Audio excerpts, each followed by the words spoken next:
النهارده هنبدأ درس جديد. هناخد النهارده التلوين بكم أداة. عندنا أداة اللي هي الجريدينت زي ما انتم شايفين، هنضغط عليها هتبان هنا جريدينت تول والبنت باكيت تول. وهناخد برضو النهارده الباترن تول.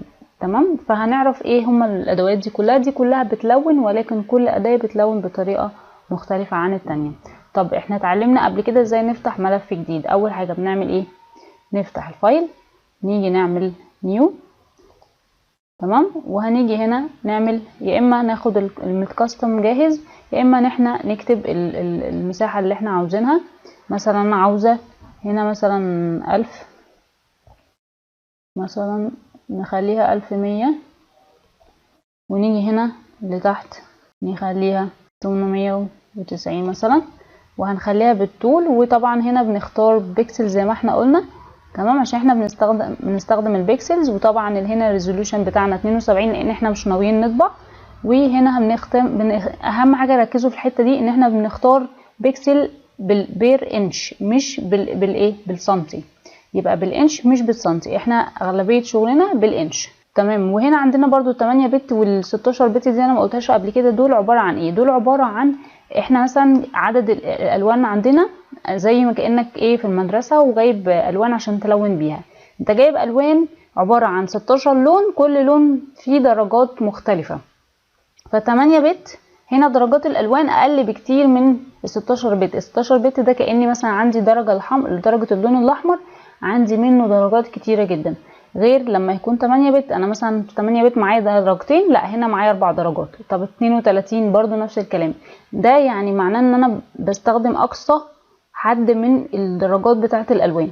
ودي يعني بفضل ما تستخدموهاش لانها بتقل الفوتوشوب معانا في الشغل، ولكن اللي بيستخدموها اغلبيه الناس اللي هي بتشتغل في التصوير. يعني انا بشتغل في مجال التصوير، بعدل على صور، فالصور بتحتاج ان احنا نستخدم الوان كتيره، فدي ساعتها ممكن نستخدمها. لكن دلوقتي يفضل ما تستخدموهاش لان هتبصوا تلاقوا الجهاز تقيل معاكم جدا، وتيجوا تعملوا اي حاجه هتفضل تحمل تاخد وقت معانا.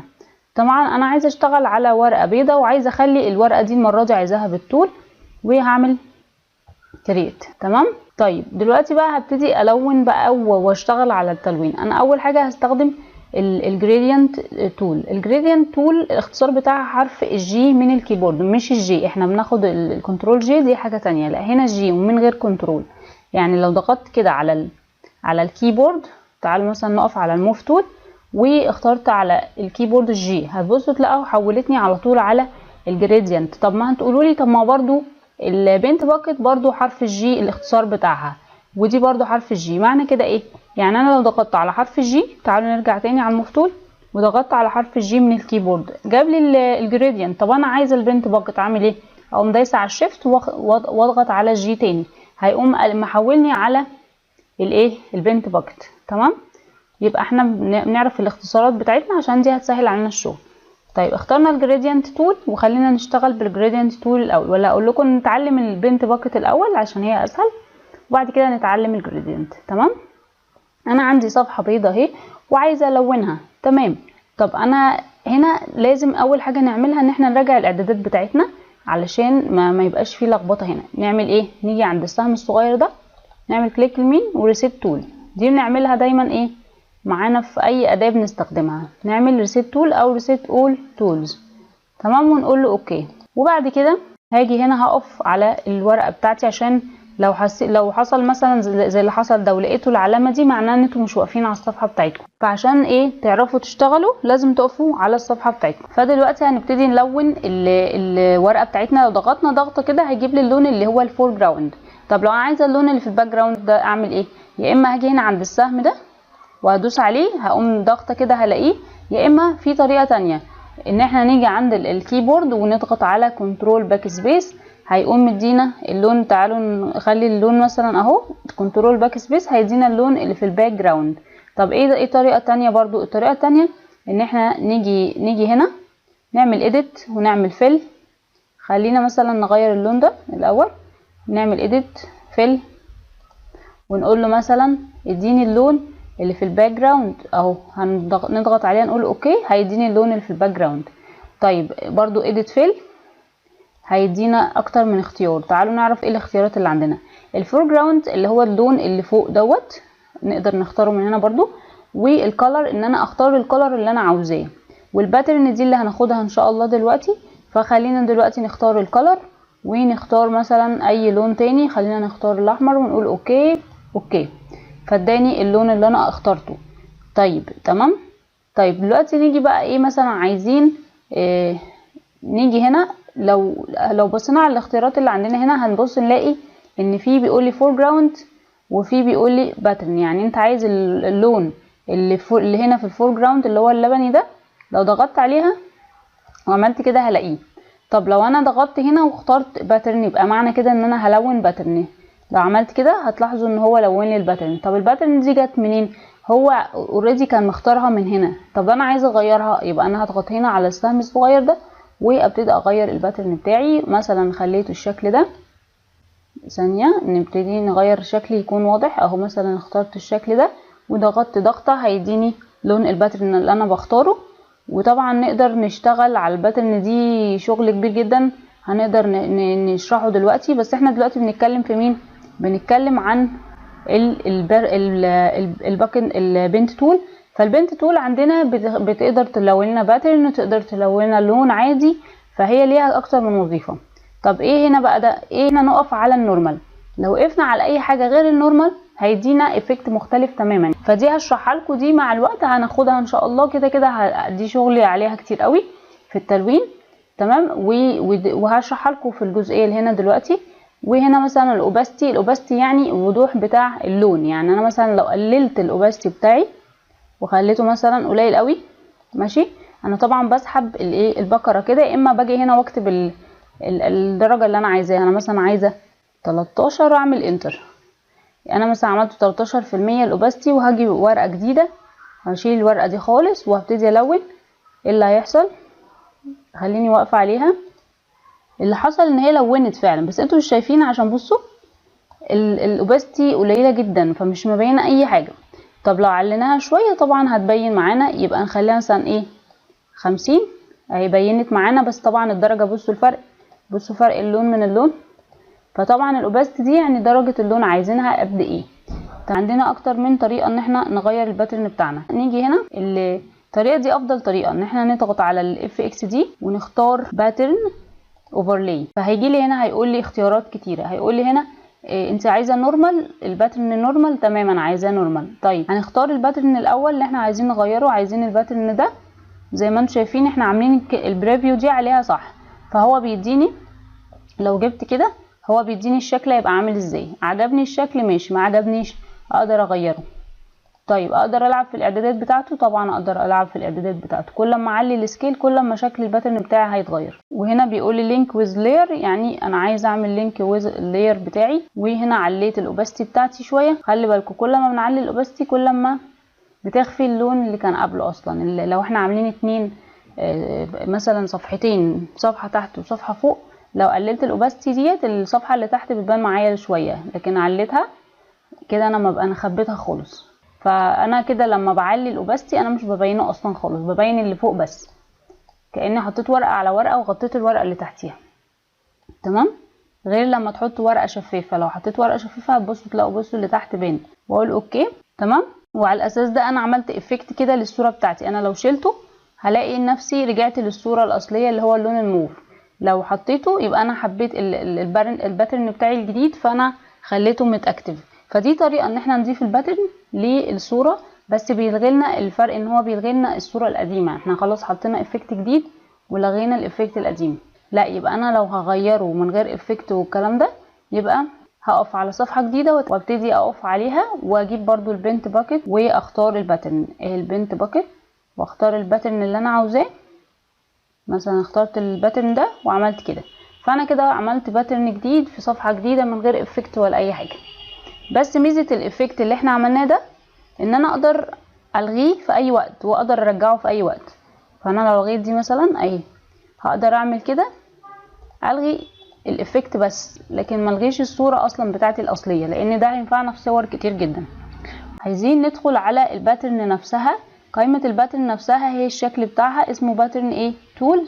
شيب تولز ونيجي هنا ونختار كل الباترن اللي عندنا. والباترن اللي معموله دي خلي بالكم دي معموله بالبراش برضو، هعلمكم ازاي بس في الايه في الدرس بتاع البراش ان احنا نعمل باترن بالبراش. هنا عشان انا واقفه على الباترن تول دي فاحنا كاننا بنلون بيها. لو كبرتها بتبقى شبه البراش شويه. لو كبرتها بحرف الدال، كبرناها بحرف الدال اهو وعملنا كده، هتبصوا تلاقوها ايه بتلون. ودي ميزتها ايه؟ ميزتها ان احنا نقدر يعني لو عندنا صوره وعايزين نضيف عليها حاجه باترن ولا حاجه نقدر نضيف اجزاء مش كل الايه مش كل الصوره. فدي ميزه حلوه جدا. نقدر نصغر برضو الباترن، ناخد باترن تاني ونحطه كده مثلا كاننا بنلون عشان يدينا فرشه تكون سموز ناعمه. فاحنا بنختار من هنا اول واحده اللي هي الشكل ده الناعم علشان يدينا الشكل اللي احنا عاوزينه وهكذا. طيب الجريدينت بقى تول، الجريدينت تول دي عباره عن ايه بقى؟ تعالوا نقف في صفحه جديده ونشوف الجريدينت تول شكلها ايه. عباره عن تدريج الوان. نلغي كل ده الاول ونقف على صفحه بيضاء. التدريج الالوان اللي عندنا بيبقى مثلا انا اخترت مثلا الوان من هنا، باجي اضغط عليها زي ما انتم شايفين واختار مثلا اللونين دول واعمل كده واقف فوق وانزل مثلا تحت واقف على الشيفت عشان الخط ده يبقى مستقيم واسيب ايدي. لما اسيب ايدي بصوا الشكل هيديني ايه. طيب ده هو ده الجريدينت تول. يعني ايه؟ يعني درجات اللون. انا عندي لونين مختارهم وهو بيديني درجاتهم بالشكل ده. طيب اقدر كمان ان انا اختار الدرجات اللي في الباك جراوند دي. اختارها ازاي؟ لو ضغطت هنا برضو هيجيبهم لي اول اتنين اهو، ولو ضغطت عليهم اوكي واجي ارسم كده برضو اضغط على الشيفت لو عايزاها طبعا مستقيمه يبقى ايه اضغط على الشيفت واسيب ايدي هيديني الشكل ده. طيب اعمل ايه تاني؟ اقدر اغير برضو من هنا، اقدر اغير كل الدرجات، اختار من اللي هو موجود عندي. طب افرض كل اللي عندي ده مش عاجبني اعمل ايه؟ اقدر انا اعمل شكل اعمل الوان جديده. اقدر ازاي؟ بان انا اجي هنا زي ما احنا قلنا ودوسنا هنا، نيجي بقى نختار مثلا الدرجه دي نخليها مثلا بدل ما هي اللبني ده لا عايزين مثلا نخليها اخضر ونقول اوكي. طب عايزه الدرجه دي برضو نغيرها، نضغط عليها ونقول احمر ونقول اوكي. عايزين مثلا نزود درجه ثالثه نقول مثلا نزود، خلينا في الفاتح اللي هو شبه الابيض شويه ونقول اوكي. وعجبنا كده تمام. عايزين نزود، كل ما هنزود براحتنا وبس المهم ان احنا نختار الالوان اللي احنا عاوزينها ماشي ونقول اوكي وهكذا. وقلنا عجبني مثلا الدرجات دي هقول اوكي عليها. طب لو انا عايزه اسجلها وهي عجباني هعمل لها ايه؟ هعمل لها نيو. لو عملت لها نيو بصوا تحت هنا خالص، لو عملت نيو هيديني اهي الالوان الجديده اللي انا عاملاها. لو عملت سيف ده هيسيفها لي عندي على الكمبيوتر. هقول سيف، هتكتب هنا اسم الجريدينت بتاعك. وده على فكره بتستخدموها كتير جدا، على فكره بتستخدموها ان انتوا تسجلوا اللون اللي عجبكم قوي عشان لما هتيجوا تستخدموه في اي افكت جديد هتسجلوه عندكم مثلا على الديسك توب وتكتبوه باسم الفلاني وتروحوا عاملينه سيف. تمام. وبعد كده تقدروا برضو تسترجعوه ازاي من كلمه لود ديت. يعني انا عايزه الجريدينت من الديسك توب اللي انا لسه مسجلاه واقوم جايباه وعامله له لود وهكذا. تمام. طيب دلوقتي انا عجبني الالوان دي وعايزه بقى ايه؟ عايزه اجربها. هقول اوكي وابتدي اعمل كده وانزل كده هيديني الدرجات اللي انا اخترتها. طب هل هو الشكل ده بس اللي انا اقدر استخدمه؟ لا، في طريقه تانية ان انا هاجي هنا. لو انتوا لاحظتوا في اشكال جديده، لو ده اول واحد اللي انا بستخدمه، لو ضغطنا على تاني واحد هيدينا شكل تاني خالص. بصوا هيدينا شكل شبه الدايره. لو عملنا بالعرض هيدينا شكل تاني وهكذا. تقدروا تغيروا الشكل براحتكم. هتختاروا التالت هيديكوا شكل شبه الهرم كده وده شكله بيبقى حلو قوي. ولو اخترتوا دي هتديكوا شكل تاني. هتفضلوا بقى تجربوا وتشوفوا ايه الاشكال اللي بتعجبكم وتستخدموها. دي الدايموند اللي هي بتديكوا شبه الايه الدايموند عشان تبان ايه الشكل ده. طيب الاوباستي احنا قلنا دايما نتعلم يعني ايه اوباستي. يعني الشفافيه بتاعه الايه اللون. فانا مثلا عملته 20% وعملت كده. تعالوا نعمل صفحه جديده عشان تبان معانا ونقف عليها. بصوا اللون مختفي معانا، ده الاوباستي بتاعنا. يعني انا اخترت الاوباستي 20% يعني اللون مش باين، بس انا كل ما هعمل كده اللون هيبان فكاني بحط لون فوق لون. تمام. فاكرين انفيرس دي وفاكرين انفيرت، هي شبهها بالظبط، يعني يعكس لي اللون. طب تعالوا نعمل الاوباستي 100% عشان بس نعرف اللي انا بقوله دلوقتي ده. ريفيرس، دوسوا عليها، بصوا تلاقوا اللون هنا بتغير. بصوا الاحمر ده هيعكس وهيبقى اخضر، بصوا عليها، شايفين بتغير لنا اللون، ان احنا مثلا لا عايزين الاحمر هو اللي هنا والاصفر هو اللي هنا، فاهمين؟ وهكذا. طيب نعمل ريفيرس، الاحمر هيبقى فوق والاخضر هو اللي تحت. ترانسبيرسي اللي هو الشفافيه، تمام. والليزر دي عكسها، فاحنا مش هيبان معانا هنا حاجه، فخلينا احسن نخليهم زي ما هم، ما نجيش جنبهم. لكن الريفيرس دي هتنفعنا لما احنا نكون عايزين نعكس اللون. انا مثلا مش عايزه اعكس اللون وعايزه اخلي الاحمر هو اللي اكتر، خلاص يبقى انا هلغي ريفيرس من هنا. الباترن تول زي ما قلنا، زي ما خدنا ان هي نقدر نجيبها من هنا، هنا برضو نقدر نجيب الكولر اوفرلاي اللي هو بتاع البينت باكيت. نقدر نغير برضو الكولر، ان احنا نقف هنا ونعمل اللون اللي احنا عاوزينه، نختار مثلا اللون ده ونقول اوكي. بس ده الكولر يعني بيدينا لون واحد، يعني صفحة لون واحد. وعجبنا مثلا اهو، احنا شايفين اللون عجبنا تمام، ما عجبناش هنرجع في كلامنا. طبعا الاوباستي يعني الشفافية، فانا لما اخترت اللون الاخضر وعمال اظبط الاوباستي الشفافية بتاعتي، هيبين لي اللون اللي تحت. فانا لو خليتها 100% مش هيبين لي حاجة، فهمتوا؟ طيب لو انا عايزة اضيف، هقول اوكي. وعايزه اضيف برضو الجريدينت من هنا، جريدينت اوفرلاي، هختارها من هنا وهاجي هنا برضو وابتدي اختار الدرجات زي ما احنا قلنا. مثلا عاجبني الدرجات الذهبي اللي كانت موجوده دي مثلا، ونقول عليها اوكي ماشي. دي هتبقى شكلها حلو في الكتابه لما نيجي نكتب حاجه ونستخدم فيها الدرجات ديت الاشكال. طب عشان الكلام ده يبان نقدر نعمل ايه؟ تعالوا نعمل كانسل كده، تعالوا نعمل صفحة جديدة ماشي، ونعمل كل الكلام اللي احنا قلناه ده بس على حاجة شكلها حلو. خلينا مثلا نخلي الصفحة دي بيضة اهو، نختار الابيض من فوق كده ونقول اوكي. طبعا مش هعلمكم دلوقتي الكتابة، ولكن انا هكتب كلمة مثلا، هكتب اسمي مثلا بالانجلش، ونيجي هنا نظللها لازم، ونبتدي بقى نكبر الخط شوية ماشي، وخلي الخط نوعه تمام. دلوقتي مثلا اسمي بقى بالشكل ده، وانا عايزه اشتغل عليه بقى، فانا عايزه اعمله الوان بقى واظبطه وكده. يبقى اعمل ايه؟ هاجي هنا عند الاف اكس زي ما احنا قلنا، واختار مثلا خلينا في الكالر اوفرلاي اللي احنا خدناه، نخلي اللون بتاع الخط بتاعنا نخليه لونه ايه مثلا، نخليه لونه اصفر مثلا، نقول اوكي. طيب هل هو كده حلو؟ بصراحه شكله مش قوي. لو زودنا له ستروك في الشكل ده، هنعمل ستروك كده ماشي. الستروك لازم نيجي هنا ونقف على الاعدادات بتاعته علشان يبان معانا.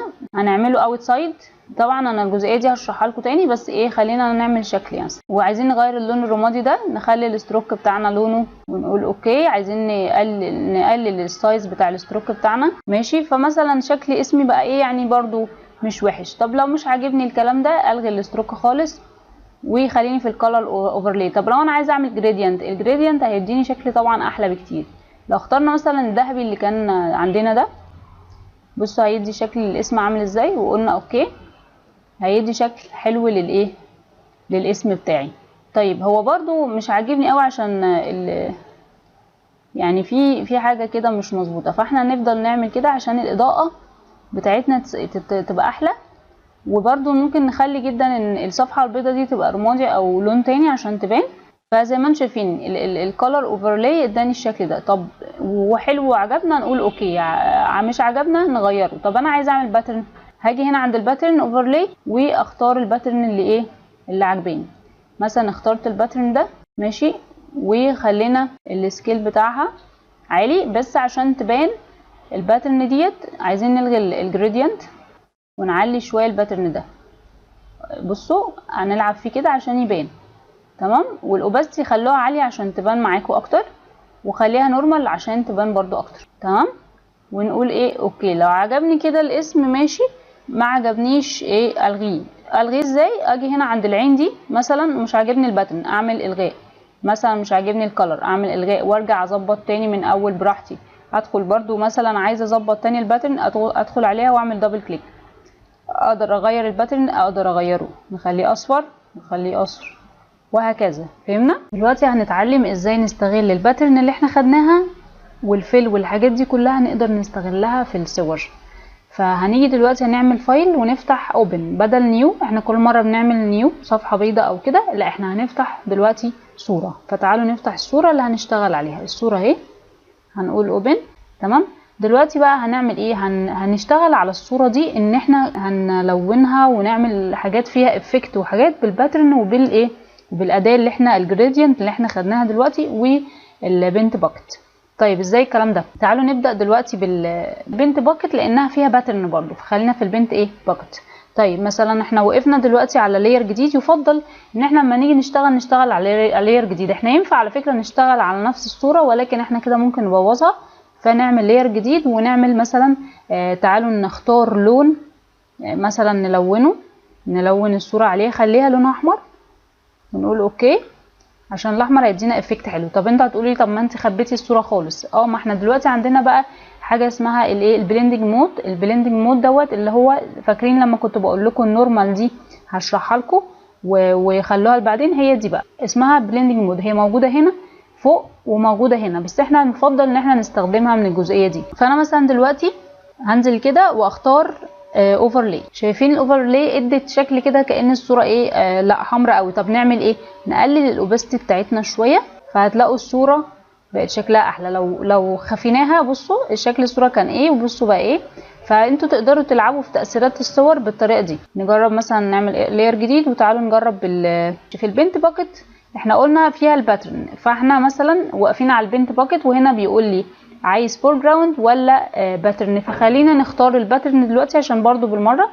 فهنشوف كده مثلا الجزئيه دي، نختار الباترن ده ونيجي نضغط كده زي ما انتم شايفين هيديني تأثير كأن الصورة ايه القديمة. طب مش باينة، نعمل ايه؟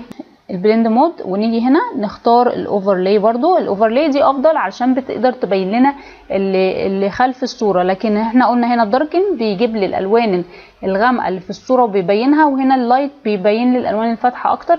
فالاوفرلاي ديت اللي هي بتبين لي ما بين الغامق والفاتح، فده افضل ايه افكت بحب استخدمه.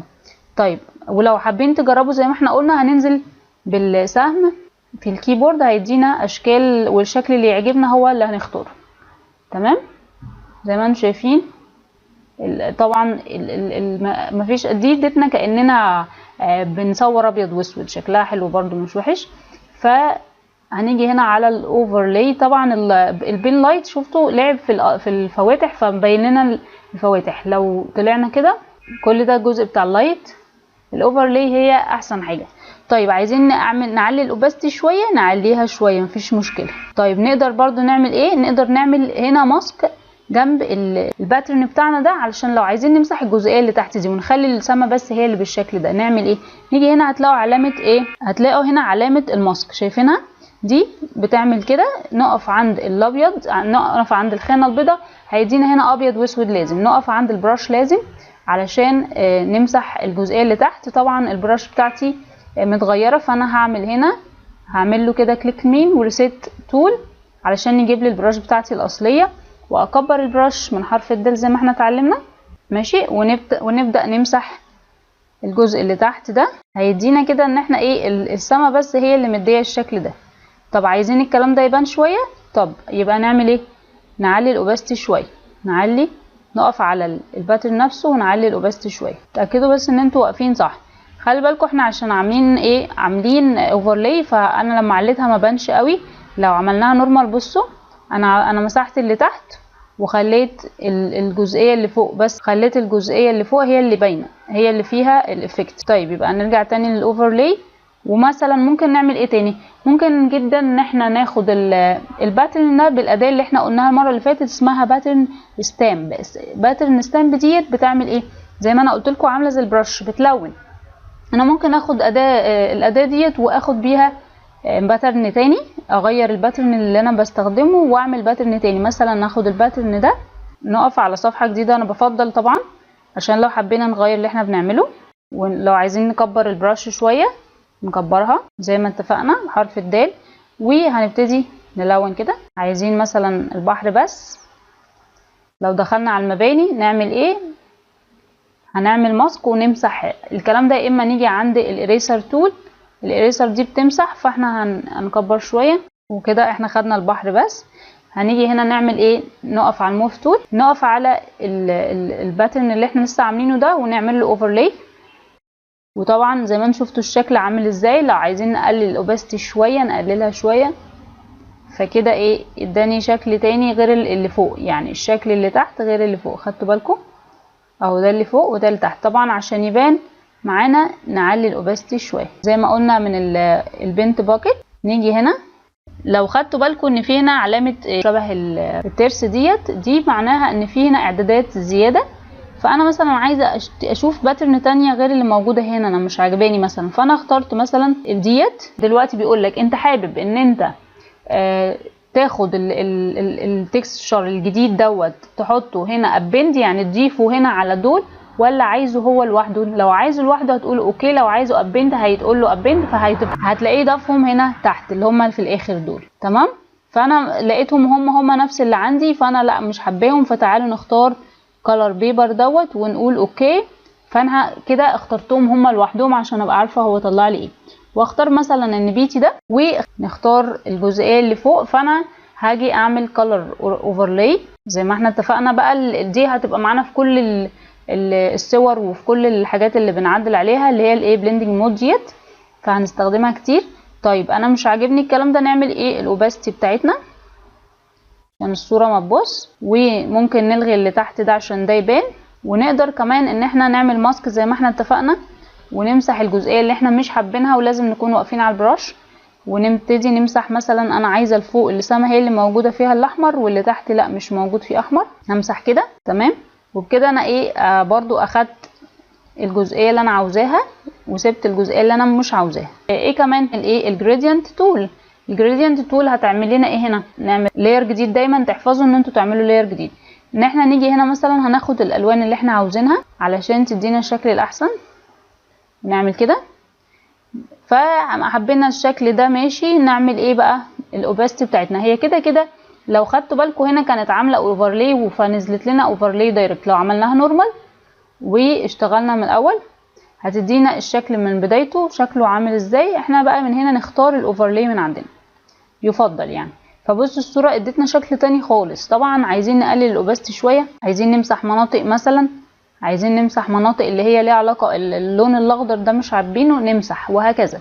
تمام، فاحنا كده اتعلمنا برضو الايه ازاي نقدر نعمل الجريدينت بالطريقه دي. طب تعالوا نعمل حركه كده، مثلا البرواز دوت الجزئيه دي ونشدها كده، الاطار ده ونشده كده ونعمل اطار حلو كده للصوره بتاعتنا. نعمل كنترول سي، نكبرها نحطها كده، برضو نكبرها لغايه ما تدينا العرض بتاعنا. احنا اوكي علامه صح من هنا، وهناخد واحده زيها بالالت. هنعمل الت هتدينا السهم كده بالشكل ده، هنقوم جارين واحده تانية زيها تحت، ونقوم عاملين كنترول سي ونضغط بكليك اليمين نقول له فيرتيكال علشان يدينا الابيض برضو فوق والايه والاسود تحت. تمام، هناخد برضو نسخه تانية، نعمل صح الاول، ناخد نسخه تانية بالالت ونبتدي ناخدها. تاكدوا بس ان انتوا واقفين صح، ونيجي كده كنترول سي وبرضو نعدلها كده. طبعا صغروا اكتر عشان تقدروا تظبطوا الدنيا. هنيجي ناخد نفس النسخة. دلوقتي مثلا احنا خلينا مثلا شكل الصورة بتاعتنا كأنها فيها برواز.